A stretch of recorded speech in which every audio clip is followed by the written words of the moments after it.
Hi everyone, it's Rabbi Dr. Jack Cohen. I hope you're having a wonderful week. Thank you so much for all the wonderful comments and questions that come in worldwide, requesting help and assistance in dating in Shalom Bayis. It's something that I love to do, which is to answer those questions and to help and guide you. So if you have any questions for me and you'd like for me to help you in anything regards to dating, you'd like to get some dating coaching or dating mentoring, or you'd like for me to help you create a top 10 list or analyze a relationship or shidduch that you're in or considering, or you'd like the PDF of questions that I put together of 100 questions that you can ask on your dates, or you have a Shalom Bayis issue, please feel free to reach out to me from anywhere in the world.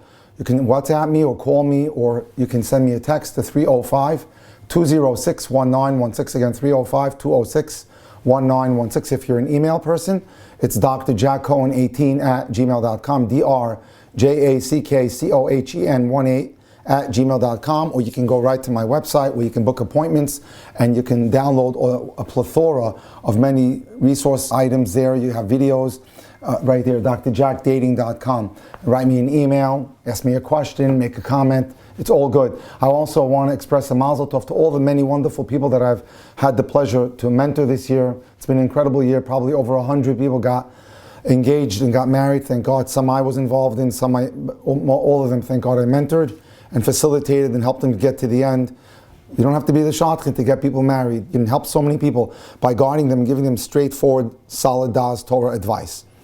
So feel free to reach out to me, or if you know anyone that needs me. Also, I want to put a shout out that we had a close call, that we were hit with the news that Partners in Shidduchim, my favorite platform, was going to close down, but there's been such an uproar to Mrs. Yaniv, who started that organization. A wonderful person, Mrs. Yaniv. She does this all from her goodness. She volunteers and puts thousands of hours of time so that people can have a platform where they can go and see resumes for matches for themselves, for relatives, for children. May I urge you, from the bottom of my heart, to go on there. If you need to put your shidduch up, please put it up on Partners in Shidduchim. It's a great place. You can get tremendous exposure from people literally worldwide. Or if you know anyone that could put their resume up there, put it up for them. And if you need my help, I'll show you how to do it. It's so simple. Or if anyone out there needs help in dating and writing a dating resume, please reach out to me. It's simple. I do it all day, and I'd love to help you with that, or in any other capacity. So thank you, Hashem, for keeping Partners in Shidduchim up and alive, and we'll make it our business to always support that in the institution, to support that worthy cause, because they're responsible to help so many people get married. So thank you. Okay, welcome to part 2 of my Rebbe's wonderful teachings on how to build a great Jewish home. Rabbi Miller, as I told the audience last week, it was an absolute nes or miracle from Hashem that I was privileged to know him from the age of 12, and he guided me and directed me, educated me, and basically showed me the way of life, and I was able to develop and become who I am all because of him. Rabbi Miller, Zichron Tzaddik Livracha. And so those who follow his recipe are guaranteed a life of bliss in this world. I have seen how, in application of so many of the wonderful things he taught us, that I was able to make so many good choices in my life, choices that helped me to build a wonderful family, thank God, have wonderful children, grandchildren, etc. And you can acquire it, and it doesn't cost anything. Just pay attention tonight. If you have a laptop or you like to write, go get yourself some paper and pen, but write down, because what I'm about to teach you tonight isn't earth-shattering, but it's critical. These are foundational items, yesodot, what we call foundational items, that if you can glean from me and you can acquire and absorb these comments and these concepts, you will live such a happy life. And this is what it's all about. Education means you can live a happy life. You can get married easily. You can get married quickly. You can stay married happily. It's all about internalizing the concepts that I'll teach you tonight. And not just tonight, but Baruch Hashem, thank God, I'm nearing the 500 mark. I think within a couple of weeks, I'll be hitting class 500. That'll be on Torah Anytime. There's a wonderful, vast diversity of goodies waiting for you under my profile on TorahAnytime.com. So many wonderful titles and subjects that I had the pleasure to speak on. Just about anything related to dating and Shalom Bayis is up there, and every week we look for new things, and there's always wonderful material to speak on. So if you get an education, you'll know how to act, you'll know how to direct yourself. And if you have any questions, you feel free to reach out to me. I'll be happy to answer them. Sometimes I have to give you appointments, but within the framework of how I operate, you can always text me for how that works, or go to drjackdating.com, you'll see it there. Okay, let's first start with let's call introductory remarks. And that is, how do you build a Jewish home? Well, like a builder, you need a set of plans. Baruch Hashem, my wife, Mrs. Liad Cohen, just became an interior designer and a house designer, and so I'm seeing CAD drawings all over the house, but you need drawings. You need a design, how to build a Jewish home. And so we'll start by explaining how that's done, and we're going to focus on the paradigm of all Jewish homes, the greatest of all, the great home that was put together and assembled by our forefather Avraham and his wife Sarah. As a couple are joined in marriage, and as they enter their home, the mezuzahs which are outside their doors proclaim, this is the sanctuary of the Jewish home, that our homes are not just homes, they're not just secular places, they're places where Hashem invests his efforts and invests his presence. But a home requires building. This brings us to the subject of the builder of the home. The wise woman builds her house, and the foolish woman tears it down with her hands. This is what Shlomo HaMelech tells us in Mishlei. Whatever is said of the wise woman can also be said of the wise man. But the rabbis always refer to his wife as my home. Beti, Besi. The home is the wife, for it is mainly the woman who builds the home. Let us concentrate on two expressions in the pasuk, the wise woman and the concept of building. A home must be created. It doesn't just happen automatically at marriage or whenever you move to a new location. Marriage, which implies the building of a home, requires two important elements. Number one, marriage, building a home, requires wisdom. If you want to build a home, you have to have wisdom, which means looking ahead and laying out plans. Just like you build a home, the builder opens up the blueprints. You need to have blueprints. And number two, building, which means a constant and sustained effort throughout your life. A home that endures despite a lack of wise planning is not an example of a good home or a successful home. True, it might have been worse, but there's no question that it could have been much, much better had there been planning and forethought into the building of that home. As a preface to this important subject, it's necessary to rid our minds of all non-Jewish models of homes. These are for the unthinking who live without a plan or purpose. And we are people who live with a plan and purpose. These are people who waste their years in darkness if they look to non-Jewish homes as edifices to copy. It is therefore essential to have before our eyes a perfect model of what is a great Jewish home. There is a difference between a store, a cottage, or a school. So you have to know beforehand what you want and expect of your home. You must foresee a picture of your complete home. What is it that you want to build? What kind of home? It won't suffice to follow the models that surround us before we speak here of the most excellent house, which is the Jewish home. We must therefore seek a model according to which we will prepare our plans. We want the best. The home which was going to serve as our model, and which was the best in history, is the home of none other than Avraham Avinu and Sarah Imenu. There was never anything like it before, nor will there ever be a home like it after. Avraham was the most unusual man that the world ever saw, and the most original man.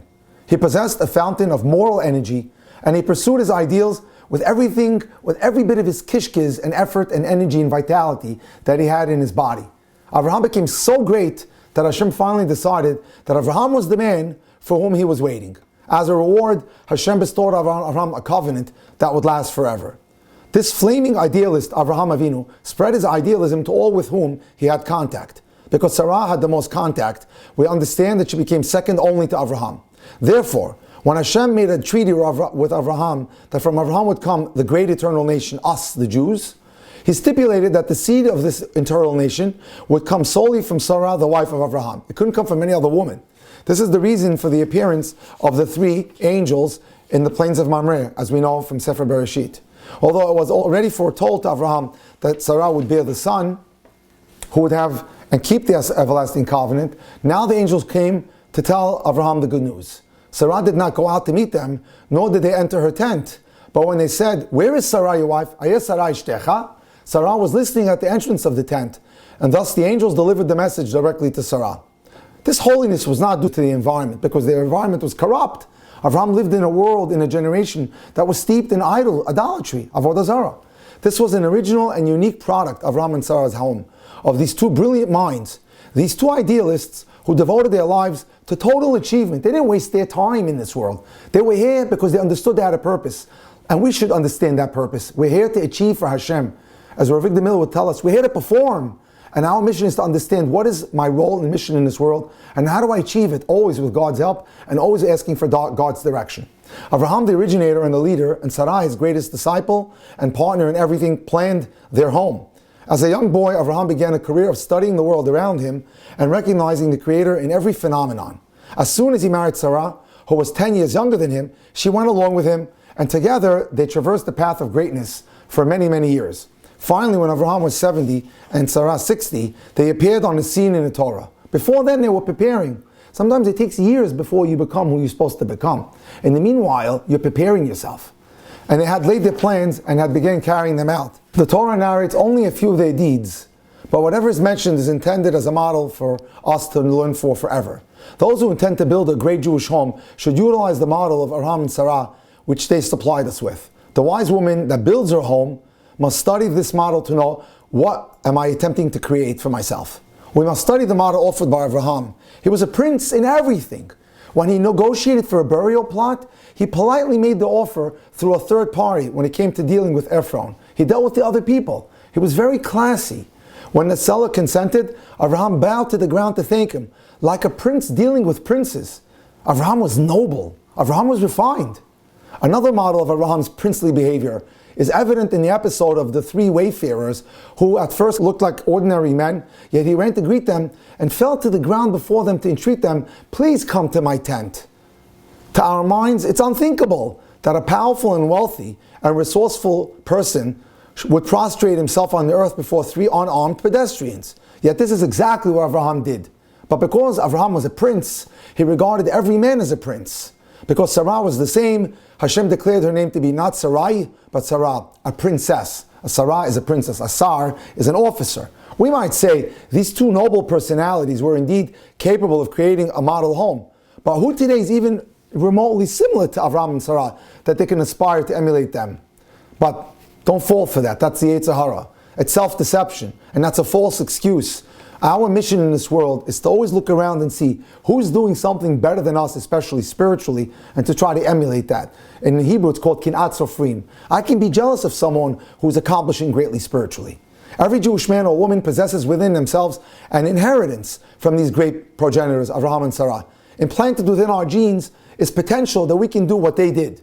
When Hashem chose Avraham and Sarah and made a covenant with them, the covenant was that their qualities would be passed on by inheritance. So Hashem made a covenant with Avraham and Sarah.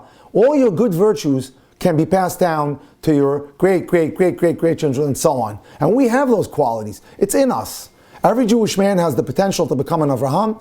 Every Jewish woman has the potential to become a Sarah. Each person is required to draw forth from the depths of their personality the wonderful qualities that are hidden down there, these diamonds. And we've inherited them from Avraham and Sarah. We just have to work at it.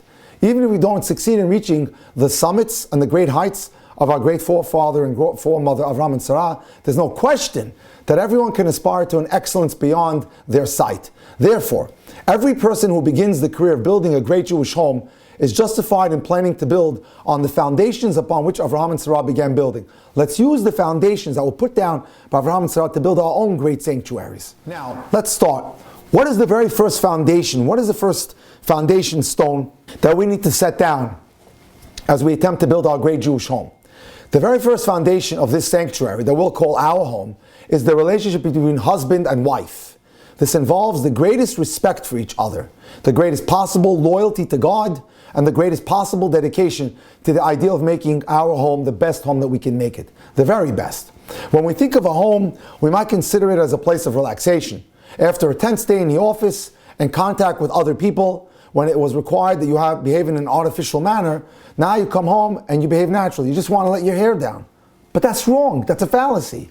But Avraham and Sarah had a completely different attitude towards their home. Their home was their career. And it was there that they exercised self-control and practiced the best behavior without relaxation. The Jewish home, for them, was a very formal place. No taking your shirt off and walking around in undergarments or tank top. You might think that such a house was lacking in enjoyment based on the attitude that freedom from restrictions is necessary for being happy. But consider an actor who performs to the applause of thousands of people as he or she attains the keenest ecstasy of their entire lifetime, or a warrior hero who's greeted when he returns by cheering thousands of throngs that cause his blood to tingle in exultation. Or consider the newly chosen monarch or president. For example, President of the United States, we just had his inauguration, when from all sides he's publicly greeted and honored. When they look back years later, Which scenes evoke the greatest emotions? The time of formality of public glory, or the hours of relaxation that they spent in the ease of their homes? Obviously, they're going to think back with tremendous pleasure and wax nostalgically over the moments when they were in a public display and everyone was watching them, congratulating them. To our great forefathers, their greatest happiness was in the place of maximum achievement, where they performed in the presence of God and gained His maximal approbation, the Jewish home. The happiness of this home is in the glory of achievement. Avraham and Sarah saw themselves in their home in front of thousands of people, thousands of Jews of the future, God's presence, and not in relaxing one's self-control and sinking into carefree comfort. Avraham and Sarah built their home around the service of Hashem.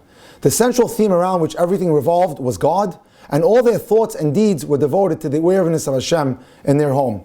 When they ate, it was as if they were eating offerings from the altar in the Beit HaMikdash, in the great temple. When they slaughtered an animal to feed their guests, it was an act no less sacred than an offering slaughtered in the Beis HaMikdash. Everything they did was saturated with Hashem's presence, that they were always aware of Him. It was so planned, and therefore Avraham and Sarah put their efforts into it. All their days, whatever move they made was based on the thought that God's watching me. Let us not consider this an exaggeration. Whatever we say is but just a small part of the truth. When Sarah once heard Ishmael laughing in their house, she was horrified. Indeed, one could smile there, but to laugh in a place like ours and to play jokes and to act like a letz, which was a scoffer, no place for such a person in their home. So she told Avraham, get him out of here, send him away, send him packing. She demanded Ishmael should be sent away. Even though Avraham was reluctant, Hashem agreed with Sarah's decision because she was the wise woman that builds her house. Therefore, the wise ones who build a great Jewish home today should always make the awareness of God their chief motivation. One of the very first foundations of the home is emulating the ways of Avraham and Sarah. And that's the ideal of doing everything for Hashem's will. This doesn't mean that you should omit anything that you desire, but we are ordinary humans and we must do whatever is necessary or even permissible. For example, you desire to eat because you're hungry.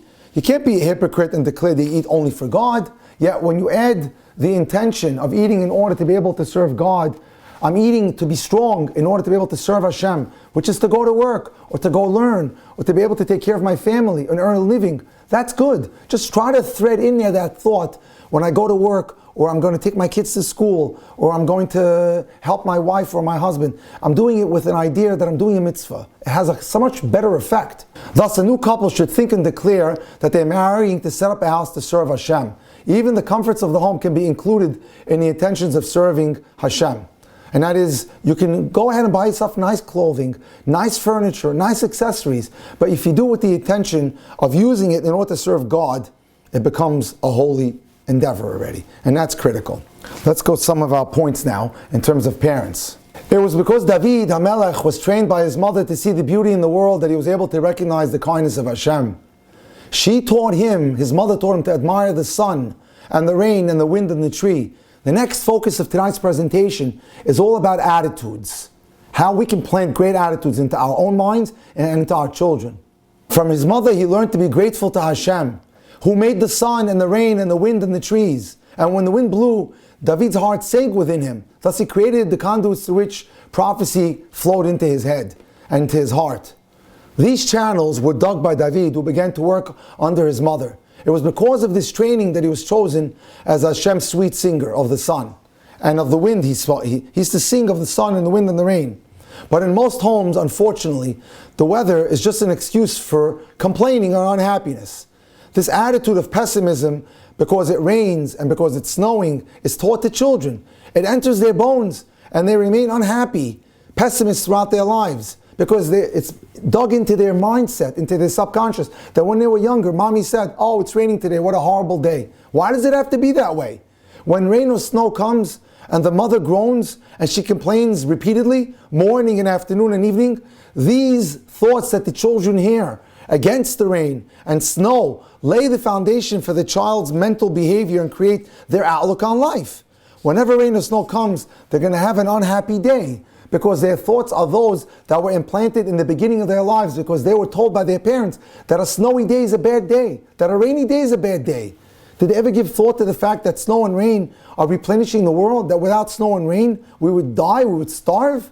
that today's snow in New York or the last weeks is preparing the most delicious watermelon and peaches and nectarines that are going to come out of the trees this coming spring? The mother must always ask herself, what kind of home do I have? Is my home a place that develops unhappy attitudes? Which unhappy attitudes, by the way, result in sickness of the body and sickness of the soul. When a person is not happy with their attitude, that has a psychosomatic effect on your body. Physiologically, it can make you sick. It creates sadness. It creates complaining, irritability, all because of poor attitudes. Or is my home a sanctuary of joy, of cheerfulness, of liking everyone? The home is a prime source of disease. You heard it right, ladies and gentlemen. From your home, you can be healthy or you can get sick, very sick. The family is one of the greatest causes of illness. Most heart attacks are caused not by troublesome employee or employer or customers or business competitor. Most heart attacks are brought on by altercation in the home. Anger, jealousy, anxiety, discouragement, resentment, hatred, and sorrow bring actual physical suffering and serious illness.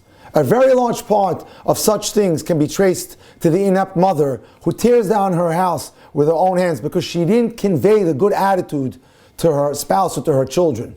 Most domestic difficulties in the home are the result of a failure to follow the words that Pirkei Avos teaches us, ethics of our fathers. I found nothing better for the body than silence. When a mother frequently complains of her problems, of what's bothering her, when there's always bickering in the home, and when there's dissatisfaction, no one's happy with their lot in life, the holiness of the home just runs away. The wise woman who builds her house is one who has learned what not to say. And when she chooses to speak, such a wise woman says it usefully. She opens her mouth with wisdom, Shlomo HaMelech tells us, and the Torah of her kindliness is on her tongue. The mother can bestow lifelong happiness upon everyone by saying, look, Chanala, it's raining. Isn't that beautiful? Isn't that fun? Hashem is feeding the world. Do you know that world wars are fought over water? Chanala has no previous prejudices, and she agrees. Therefore, thereafter, throughout her life, Chanala will see rain as a pleasure, not as a nuisance. But if the mother says the rain spoiled our day, oh no, now our day is going to be an awful day, then whenever the rain comes, that child will view it with dissatisfaction, because her mind harks back to the pattern which was stamped on her clay-like mind, because a child's mind is like clay. It absorbs and then hardens. There are so many rainy days, it's a pity that they're so misunderstood. The wind is another example. It's frequently represented as a nuisance. It's windy, we can't go out today. But the wind is a joy. It's exhilarating. It whips past our face, it conveys ozone and carbon dioxide to stimulate our breathing. And in seaboard regions, guess what? Like we live near the water, the wind conveys iodides. Iodides are critical. They're very important elements that we need, minerals, and they prevent us from suffering from goiter. I'll never forget, when I was in medical school, we had cases of goiter, which is iodide deficiency. And often if you buy a bottle of salt, a can of salt, it says iodized salt. Iodides are critical. And what happens when you live near the sea is full of salt, and the air above the sea is full of salt. The wind will rush the iodides into the seashore, which just spreads to the nearby towns, and those people don't have to worry about having such deficiencies. It's the miracle of how Hashem runs our world. If not for the wind, there'd be no food, because wind keeps the air moving, so that the minute proportion of carbon dioxide in the atmosphere is made available to plants, which desperately need it. Or else the plants would use up all the surrounding carbon dioxide and then die. The world can't exist without winds. That's what the Gemara tells us in Tanis. When a child is told, Moshe, the wind is blowing, isn't it fun? He replies, yes. And for the rest of his life, whenever that boy goes out, whether it's May or a January blast of cold air, to him, wind is fun. Teach children to delight in spring. Teach children to revel in the sunny summer. Teach children to love the vitality of autumn. Teach them to relish the bracing winter, and perpetually to be grateful to Hashem, who changes the times and who orders the sequence of the season. But whatever the approach, despondency should never rear its head in the house, because it implants germs which increase as life progresses, as they magnify their powerful effect. How important it is to train ourselves and our children in the optimistic attitude, in being grateful. As you know, I'm a very big believer of this, and I'm in the middle of a series of weeks where I'm just putting out lots of videos on gratitude stories. It's so fundamental to living a healthy, happy life. The emotional and physical welfare for ourselves and our children will richly reward our efforts if we have an optimistic attitude, and eventually the voice of song and salvation in the tents of our people. It's so important. In our homes, the children should learn optimism. The children should learn confidence. The children should learn happiness, so that they'll always view the world in this manner and will serve Hashem in joy. Judaism should not be a burden. If we approach it the right way, it's an absolute pleasure to serve God. Teach children the basic pleasures, which are not only readily available to everyone, but are also the only really important pleasures. Happiness is the sum total of many details, and therefore those who learn to rejoice in more of the details will enjoy life so much more. It'll be such a more richer life. Teach your children to revel in the possession of having two wonderful eyes, a healthy heart with two vigorous pumps that work in series, good lungs, bones that don't ache, the ability to enjoy sweet sleep, freedom from headaches and toothaches, the pleasure of efficient elimination in the bathroom, the joy of walking, the exhilaration of deep breathing. You know how many times a day, every day I get offered the opportunity, people see me on the street to give me lifts to shul. I don't want lifts. I have the best car in the world, my 2 feet, thank God. I love the walk. I can talk to Hashem. I can enjoy the wonderful scenery. Take pleasure in all the good things that God gives us. Gratitude for enough to eat. Enjoyment of liberty in a free country that, so far so good, at least we hope it stays this way. The conveniences of electricity and gas and fuels and many luxuries that sweeten our existence in life. And we tell our children, isn't everything good? Isn't the clean street beautiful? Aren't those trees beautiful? Isn't that a beautiful cloud? When they go to bed, show them the moon. Isn't that a beautiful moon? And for the rest of their lives, whenever they see the moon, they'll view it through your eyes and will recall with gratitude that you bestowed this wonderful joy and innocence on them. Parents must close their minds to the sour cynicism of those people who are just complainers walking in darkness. For it is of the utmost importance that children start out their life with rosy glasses, through which everything appears in a happy light. If you raise your children with rosy glasses, if they develop with optimism, with buoyancy, with an appreciation of everything around us, with an appreciation of all the wonderful functions of their body working just perfectly, they'll go on to a career of great living. Let the child know how fortunate he or she is to have brothers and sisters. They may not think so, but when the parents suggest it, this will hold in their minds. More brothers and sisters mean more joy.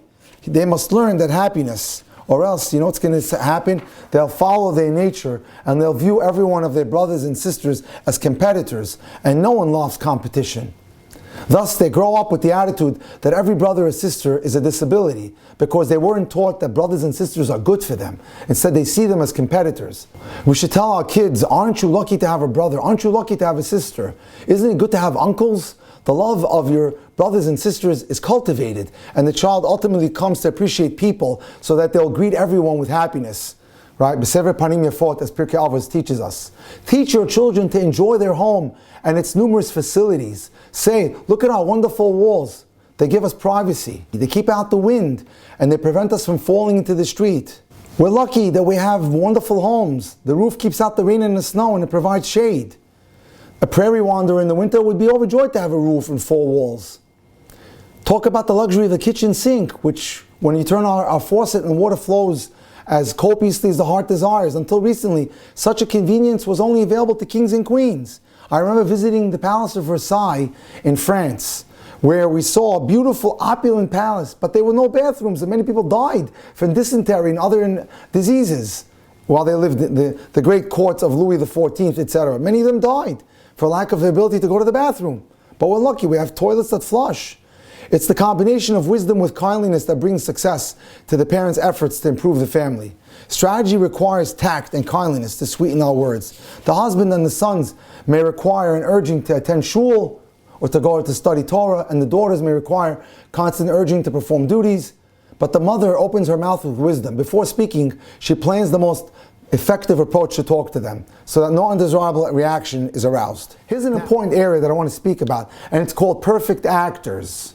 Parents should speak thus regardless of what they themselves are or feel. They must always appear like actors on a stage and can never afford to be natural. No matter what they think at that moment, to their children they should appear as heroes. I often tell this to daters. You have to act like everything's fantastic, and only speak positively. And don't give any indication that there's anything negative. And don't say any negative stories about yourself or your family. Oh no, but I gotta be myself. No, that's not a good thing. You're gonna plant a seed of doubt into the other person's mind, that perhaps you're not smart, or you're not intelligent, or you're not thoughtful, or that you're careless. A candidate for public office never displays his true emotions in public. If a person is running for mayor or governor or president, they may be exhausted, but they appear at the airport or on the platform with smiles because they need votes. Well, guess what? You're a parent, and a parent needs the votes of their little children. And therefore, they should seem always confident to your children, to your spouse. Always look happy, always confident. Everything looks like it's under control. You've got to always give the perception that everything is fine, everything is good, everything is Baruch Hashem, under control. Always a person's inside should strive to be like his outside. But it's not recommended that your outside be like the inside. Even to each other, the husband and the wife should be perfect actors. Never should a wife or a kala to be reveal anything derogatory or distasteful about herself, her past, or her family. She opens her mouth with wisdom, is what Shlomo Melech teaches us in Mishlei. Pia patcha bechokhmah v'torat chesed al lishonah. Shlomo Melech tells us how a woman should behave, and a man as well. She opens her mouth with wisdom. She speaks only smart, intelligent things. And the Torah of kindness is on her lips. The ideal of being open-hearted to your dating partner or to your husband and wife is a serious fallacy. A woman should never permit herself the luxury of being carelessly dressed when her family is present. To her children and to her husband, she has to look and appear like a queen. That indeed is not easy when children are home all day. But to be a successful actress is not easy, as she goes from one performance to another. And whether you like it or not, in this world you're performing all the time. She too would prefer to remove her shoes and lie down.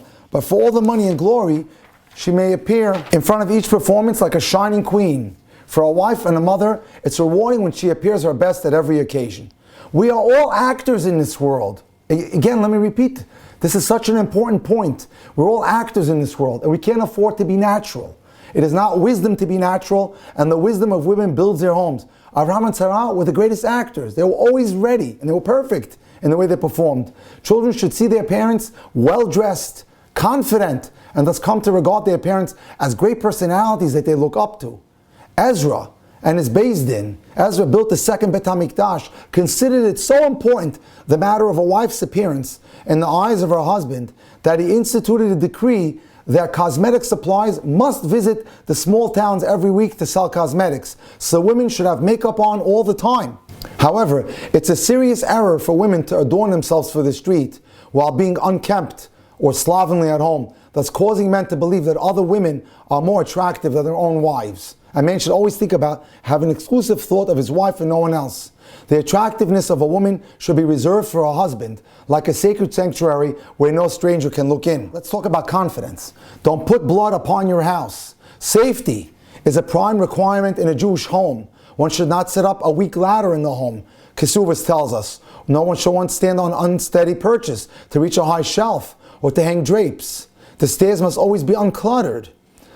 I know of a person who told me a story that Erev Yom Kippur, her husband went to surgery because he was standing on a branch of a tree because he wanted to help his daughter put up a rope, and he came down and he fractured his spine and fractured the skull. It was a tragedy. Forks and knives and medicines and matches and household chemicals must be kept out of reach of little children, and the family must learn not to talk during a meal. The Gemara teaches us 1/6 of fatal accidents in the home are caused by food lodged in the windpipe and by swallowed, unchewed, large pieces of food. So no talking while eating. Little children must be kept out of the kitchen and especially away from machines like washing machines and dryers and dishwashers unless supervised. And never should children be unsupervised where candles of Shabbos or Hanukkah or Yortzites are burning. No matter how hot the weather, whenever little ones are present, windows must be secured. Small objects must never be permitted on the table or floor, lest little children swallow them. Crossing the streets and playing on streets is strictly forbidden for the little kids. It's entirely wrong to relegate such matters to Hashem and say Hashem's going to take care of them. That's wrong. That's not emunah. Such eventualities and many more are Torah problems of the first order. A person who wishes to be a pious one, let him be careful when it comes to matters of injury. The Torah tells us in Baba Kama, who Who is wise? Who he sees that what will result. Ezo hacham haro'et hanulad. Who is wise? One who can foresee the future and future results. The wise mother looks well to the ways of her house and carefully stands guard to prevent anything that could cause lifelong regret, which an ounce of prevention could have forestalled, such as window guards on second, third, fourth floor and higher stories.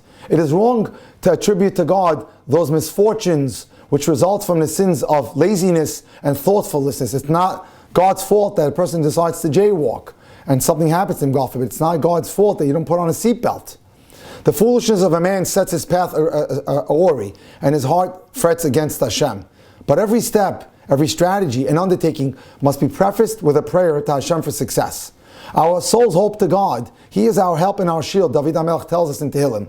Despite our efforts, we look only to Hashem, solely to Hashem, to prosper in our ways for success. The home should be a place that supplies security and confidence. A man should be able to look back at the home, the happy days of his confident childhood, in a Torah home that he was raised. If the confidence can be founded on emunah and bitachon, which is faith and trust in God, that's the best. And children should learn that the master of the universe, that is Hashem, is in control and that everything will turn out for the best. That is certainly the choicest form of optimism. In the Jewish home, the name of Hashem should always be on our lips. Ele barecheb ve'elu basusim. They, the nations of the world, go with chariots and horses. But we, v'anachnu b'shem Hashem naskir, we go by the name of God. And that's it. And whenever the parents want to say, if anything they want to take place, you should say, Mitzvah Hashem. If Hashem consents it, we shall do it. Or Baruch Hashem, or Hodul Hashem Kitov, that we're able to accomplish so and so. God has got to be in every aspect of our life. Now let's talk about raising children. How essential it is to teach even little children to serve the parents. As soon as they're able, even though they break dishes in the attempts, little kids should be trained to fetch for their mother a cup of water so as to acquire the attitude that their mother is not a servant who waits to serve them. As much as possible, let the mother sit and be served by little hands and certainly by older children. The father and mother must educate their children to regard them as king and queen, and gradually to make their children invulnerable to the reckless and destructive attitude of glorifying youth at the expense of the adult generation. It is important to ascertain with whom your child associates with. Who are their friends? In every yeshiva, in the best schools, there's an underworld. Look out for that underworld. Be careful if you have non-religious family members.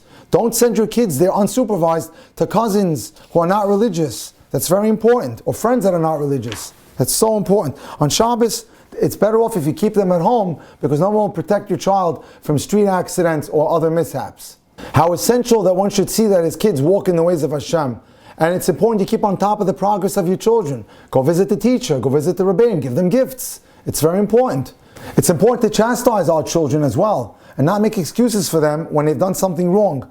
Daughters too should be trained so that they order no curses or oaths. Let me tell you a very sad story. I set up one of my students recently with one of my other students, and he came back to me with a bad report. She was using foul language, which is very distressing and very hurtful considering that she had a Beis Yaakov background, but she graduated many years ago. And so there's no place for nivul peh or foul language on the mouth of a Jewish girl. It's terrible. When a parent punishes the child, they should not behave as an enemy who takes revenge for the past with anger. The intention is to rescue the child from falling to future misdeeds. It's necessary to admonish children frequently with gentle words and with instruction, which is convincing. All beginnings are difficult, but subsequently the parent and the child will look back with satisfaction. If a child doesn't have structure, you're asking for trouble. We've got to resist the destructive attitude of the liberals and the people who believe in children's rights, which is only going to ruin your children. Parents who properly train their children are rewarded by the gratitude which the children later feel to their parents because they could look back with a career of success and say, thank you to my father and mother who had such good rules in the house that allowed me to be raised with structure and integrity. The parents can preserve the aura of their home by insisting that no lashon hara or bad language or gossip be spoken in the home, and therefore that they'll spare themselves from untold agony. The ideal of shalom must constantly be held up before the children, the boys and the girls, the brothers and the sisters. And from the Jewish home goes forth the Torah of politeness. The talk of a child in the street is either from his father or his mother. The Gemara tells us in Masechet Sukkah, if you see how a child talks, they learned how to talk either good from their parents or bad. This is a supremely important principle of teaching by example. You have to realize you're a role model as a parent, and your children are video cameras taping everything you do and say. In the presence of the children, the parents must be perfect actors, because whatever they say or whatever they do is engraved forever on the child's soul. Certainly, if the parent actually speaks from the heart, the words more readily penetrate the child's heart. When one possesses yirat shamayim, fear of heaven, the words are heard. One should not say to a child, I shall give you something, then fail to give it, for thereby the child learns to lie. How great is the achievement of training a child in the joy of doing mitzvot or mitzvos. The happiness of Yom Tov must be learned, and we have Sukkot or Pesach or Purim is coming up. It's not wrong to take the children to the park, but that's a simcha. We've got to teach them how to love the holidays and to enjoy the holidays, to make Shabbos parties for them, to make Yom Tov parties for them, and to get them to really enjoy the holidays. Teach your children the joy of Shabbos. The delights of Shabbos are enhanced by food, but it's most essential to suggest to the children that the Shabbos is such a delight. And also tell them, don't we love Hashem? The child may be little enough to say no, but when you give that child a toy or a delicacy, let him know that that toy came from Hashem, or that beautiful chocolate cake, or that donut came from Hashem. Teach the child to love mitzvahs. Not merely to look at the mezuzah, but to love it. Suggest, don't we love the mezuzah? Introduce into his mind the attitude of loving a tzitzit or tzitzis, as well as utilizing them, of loving a sukkah, of loving matzah, of loving a sefer. Jewish children have always been trained that when a Torah book falls, they run with remorse and apology to lift it and they kiss it. Just yesterday, it was beautiful. I had a woman here, she's modern Orthodox, and she have noticed that right here in my bookshelf, there was a book that was turned over. She wasn't comfortable until she told me, Dr. Cohen, please reverse the book. It's upside down. So it's so important. While teaching all these qualities to the children, the parents themselves gradually grow greater. The father and mother awaken their own potential excellence. By teaching, you become better at it. By vocalizing these ideals, the parents improve together with their children. As Tanis teaches us in the Gemara, much have I learned from my teachers and more from my comrades, but from my children and my students I learned more than anything. When properly utilized, the Jewish home becomes a gold mine of personal achievement for everyone in the family. Elkanah was the father of Shmuel, grew great in his home, and he built a great home. And that's how it's important. The foundation of success is laid in the home, and upon this foundation, additional greatness is subsequently superimposed. So, just want to close, a true Jewish home is an achievement that endures forever. Tonight, we learned some wonderful, wonderful foundation points. How to build a fantastic Jewish home. Whether it's us, whether it's the father or the mother or the children, you should go back and look at this video and review it again and again. And if you can internalize these concepts, especially if you're a young married couple, you're setting yourself up for a career of fantastic living. Thank you so much for joining us. Again, anybody who needs my help in Shidduchim to get matched up or to ask for analysis of a relationship they're in, or you'd like some dating coaching or PDF on the dating questions, you can please reach out to me from anywhere in the world by texting, WhatsApping, or calling me 305-206-1916, or easily contact me through my website, drjackdating.com. Have a fantastic week and a Shabbat Shalom. Thank you for joining us.